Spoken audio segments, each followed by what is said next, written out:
ஸ்ரீலங்காவில் அடுத்த வருடம் நடைபெறும் என எதிர்பார்க்கப்படுகின்ற ஜனாதிபதி தேர்தலில் போட்டியிடுவதற்கான முதல்கட்ட நடவடிக்கையில் ஈடுபட்டு வருகின்றார். இதற்காக அவர் தனது அமெரிக்க பிரஜா உரிமையை ரத்து செய்வதற்கான விண்ணப்பத்தை வழங்கியிருக்கின்றார். அண்மையில் ஊடகவியலாளர்களுக்கு கருத்து வெளியிட்டிருந்த முன்னாள் பாதுகாப்பு செயலாளர் கோட்டபய ராஜபக்ஷ தமிழ் மக்களின் வாக்குகளின்றி தன்னால் ஜனாதிபதி தேர்தலில் வெற்றி பெற முடியும் என்றும் நம்பிக்கை வெளியிட்டிருந்தார். இந்த நிலையில் கொழும்பு நாரஹென்பட்டியில் உள்ள விகாரி ஒன்றில் நடைபெற்ற சமய நிகழ்வில் கலந்து கொண்டதன் பின்னர் ஊடகங்களுக்கு கருத்து வெளியிட்ட முன்னாள் பாதுகாப்பு செயலாளர் கோட்டபய ராஜபக்ஷ தமிழ் மக்கள் தனக்கு வாக்களிப்பார்கள் என்றும் நம்பிக்கை வெளியிட்டார்.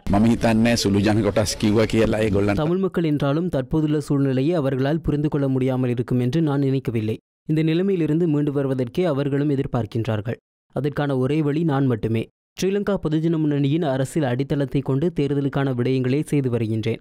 மக்கள் தங்களுக்கு தேவையான விடயங்களை என்னிடம் கண்டுள்ளதனால் என்னை கேட்கின்றார்கள். உண்மையில் நான் போருக்கு வழங்கிய பங்களிப்பை விடவும் போருக்கு பின்னர் வழங்கிய பங்களிப்பு குறித்து பெருமை அடைகின்றேன்.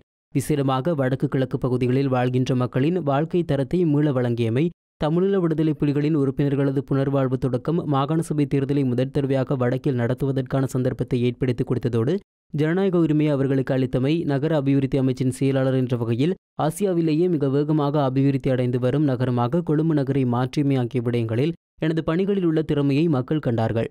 ஆயுத போரை முடிவிற்கு கொண்டு வந்த ஸ்ரீலங்கா ராணுவத்தின் தளபதிகளுக்கு சர்வதேச நாடுகள் கதவடைத்திருப்பதும் அவர்களை கைது செய்ய எத்தனிப்பதற்கும் புலம்பெயர் சமூகத்தினரது உந்துதலே காரணம் என்றும் முன்னாள் பாதுகாப்பு செயலாளர் கோட்டபய ராஜபக்ஷ குற்றம் சாட்டினார்.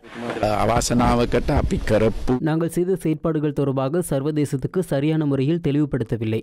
விடுதலை புலிகளின் மூலமாக வாழ்ந்து வந்த புலம்பெயர் சமூகம் பிழையான செய்திகளை சர்வதேச சமூகத்துக்கு கொண்டு சென்றது. இந்த நிலைப்பாட்டை வீழ்த்துவதற்கு எம்மால் முடியாமற் போனது. சர்வதேசத்தில் உள்ள பல்வேறு நிறுவனங்கள் கூட அடிப்படையற்ற குற்றச்சாட்டுகளை அந்த நாடுகளிலிருந்தே முன்வைத்துள்ளார்கள். சர்வதேசத்திற்கே உதாரணப்படுத்துகின்ற விடயங்கள் சரியான முறையில் சர்வதேசத்துக்கு சென்றடையவில்லை. இதுவே இந்த துரதிர்ஷ்ட நிலைமைக்கு காரணமாகும்.